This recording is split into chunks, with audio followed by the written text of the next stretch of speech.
Hello friends, यदि आपकी surgery हुई है यानी कि हिस्टेक्टमी ऑपरेशन हुआ है या कोई दूसरा ऑपरेशन हुआ है तो अब आपको वापस से अपनी सेक्सुअल लाइफ स्टार्ट करनी है, तो आप सोच रहे होंगे कि कब शुरू कर सकते हैं। तो मैं doctor Sushila Saini, gynae laparoscopic surgeon, आज आपको सर्जरी के बाद अपनी सेक्सुअल लाइफ में क्या ध्यान रखें और कब शुरू करें बताने जा रही हूँ। जब भी किसी पेशेंट की सर्जरी होती है, जनरली हिस्टेक्टमी ऑपरेशन होता है, यानी कि उसमें यूट्रस को रिमूव कर दिया जाता है, वजाइना को ऊपर से कट करके उसको वापस से सिला जाता है ताकि उसमें से यूट्रस को डिलीवर आउट किया जा सके, यूट्रस को उससे सेपरेट किया जा सके। असेंशियल पार्ट होता है सर्जरी का, जिसमें कि वजाइना को कट करके यूट्रस को वहां से डिलीवर आउट कर दिया जाता है और उसका जो टॉप है उसको वापस से सूचर कर दिया जाता है। ऐसी स्थिति में इन टांकों के घाव को भरने में कम से कम 1.5 महीने का टाइम लगता है। तो यदि आप इससे पहले अगर इंटरकोर्स करते हैं, अपनी सेक्सुअल लाइफ रिज्यूम करते हैं, तो टांकों पर जोर पड़ने का खतरा हो सकता है, टांके फट सकते हैं और कई बार टांके फटने के कारण अंदर से इंटेस्टाइन बाहर आ सकती है। ये गलती आप कभी ना करें और 4 से 6 हफ्ते का मिनिमम आपको वेट करना ही होता है। और जब भी आपको लगता है कि हम कंफर्टेबल हो रहे हैं, पेशेंट को कंफर्टेबल है, उसको कोई दर्द नहीं हो रहा और कोई दिक्कत नहीं हो रही है, कोई डिस्चार्ज नहीं हो रहा है,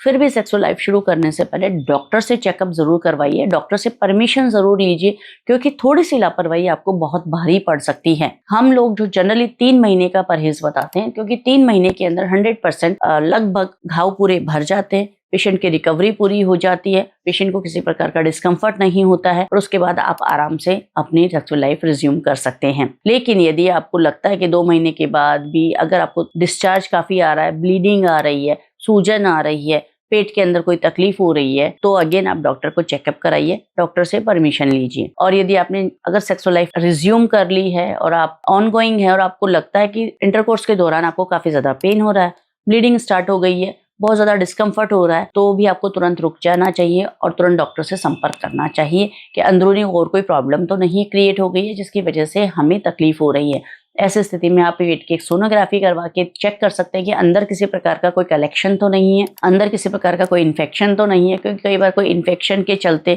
घाव पूरी तरीके से भरते नहीं है और उनमें से ब्लड कलेक्शन हो जाता है या मवाद बन जाती है। ऐसी स्थिति में अंदर सूजन आ जाती है, ब्लीडिंग हो जाती है, पेन होता रहता है और यदि ऊपर से इंटरकोर्स किया जाए तो तकलीफ क्रिएट हो सकती है। इसलिए पहले डॉक्टर से आप क्लीन चिट लीजिए और अंदर से चेकअप करा लीजिए कि टांके बिल्कुल ठीक हो गए, कोई इन्फेक्शन नहीं है, एक सोनोग्राफी करा लीजिए कि अंदर किसी प्रकार का कलेक्शन नहीं है। और जब सब कुछ ठीक है तो डेफिनेटली आप अपनी सेक्सुअल लाइफ एंजॉय कर सकते हैं।